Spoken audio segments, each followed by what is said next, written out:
വെള്ളയപ്പം ഉണ്ടാക്കിയതിൻ്റെ മാവ് കുറച്ച് ബാക്കി വന്നപ്പോൾ ഞാൻ എന്ത് ചെയ്തതെന്ന് വെച്ചാൽ 2 പ്ലേറ്റിലേക്ക് ഒഴിക്കുകയാണ്. നെയ്യ് പുരട്ടിയ പ്ലേറ്റുകളാണ്. അതിലോട്ട് ഒഴിച്ച് അടുപ്പത്ത് വെച്ച് നമ്മൾ ആവിക്ക് പുഴുങ്ങുവാണ്. അപ്പോൾ പിന്നെ അത് എന്തുമായിട്ട് മാറും? വട്ടയപ്പമായിട്ട് നമുക്ക് ഉപയോഗിക്കാം. ഈ മാവിൽ കുറച്ച് ഏലക്കാപ്പൊടി ഞാൻ ഇട്ടിരുന്നു. കഴുകിയ മുന്തിരിയും കൂടെ ഞാൻ ഇതിലേക്ക് ഇടുകയാണ്. പിന്നെ വെന്ത് കഴിയുമ്പോൾ പകുതി വേവാകുമ്പം വേണമെങ്കിൽ നമുക്ക് നട്ട്സൊക്കെ വേണമെങ്കിൽ ഇടാം. ഇപ്പം ഞാനതൊന്നും ചെയ്യുന്നില്ല. വീട്ടിൽ അവൈലബിൾ ആയിട്ടുള്ളതൊക്കെ വെച്ച് ഉണ്ടാക്കുന്നതേ ഉള്ളൂ. അപ്പോൾ ഇത് ഇങ്ങനെ മുന്തിരി ഇങ്ങനെ ഇട്ട് കഴിഞ്ഞാൽ ഒരു ഭംഗി, പിന്നെ ഒരു ചെറിയ ടേസ്റ്റും.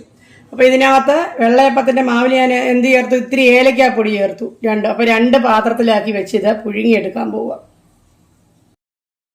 ഒരു ഇഡലി പാത്രത്തിലേക്ക് വെച്ചിട്ട് നമ്മളിങ്ങനെ അതിൻ്റെ തട്ട് തിരിച്ചിട്ടിട്ട് അതിൻ്റെ മുകളിൽ വെച്ച് നമ്മളിങ്ങനെ അടച്ച് വേവിക്കുക. ഒരു 10 മിനിറ്റ് മതി, അപ്പോഴത്തേക്ക് ഇത് വേവും.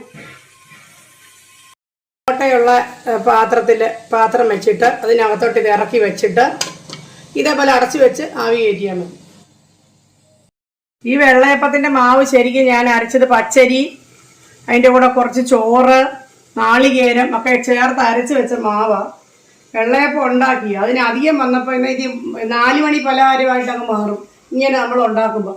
അപ്പോൾ ആ മാവിലേക്ക് ഞാൻ എന്ത് ചെയ്തു? കുറച്ച് ഏലക്കാപ്പൊടി, പഞ്ചസാരയും 2 സ്പൂണും കൂടെ ചേർത്തപ്പോൾ അത് ഓക്കെയായി. അങ്ങനെയാണ് ഇപ്പോൾ ഇത് വെച്ചിരിക്കുന്നത്. നമ്മളിങ്ങനെ പതുക്കെ മുറിച്ച് വെക്കുക. എന്നിട്ട് ചൂടാറി കഴിയുമ്പോഴത്തേക്കും നമുക്ക് എടുക്കാം. പിന്നെ കഷ്ണങ്ങളായിട്ട് ഏത് ഷേപ്പിൽ വേണമെങ്കിലും നമുക്ക് ചെയ്യാം.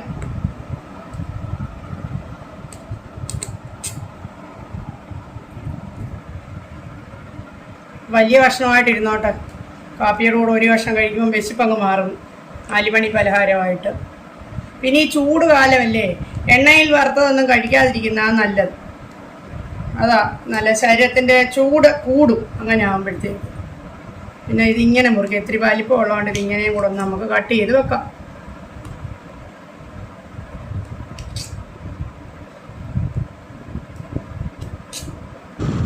മാവിൽ ഉപ്പ് ചേർത്തിട്ടുണ്ടായിരുന്നു, നല്ല സോഫ്റ്റ് ആയിട്ടുണ്ട്. ഏത് ഷേപ്പിൽ വേണമെങ്കിലും നമുക്ക് മുറിച്ചെടുക്കാം.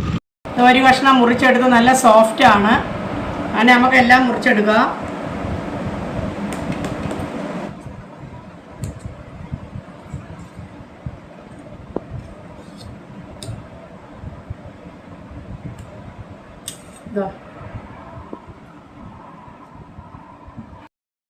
ഇതത്തെ ഇത്രയായി.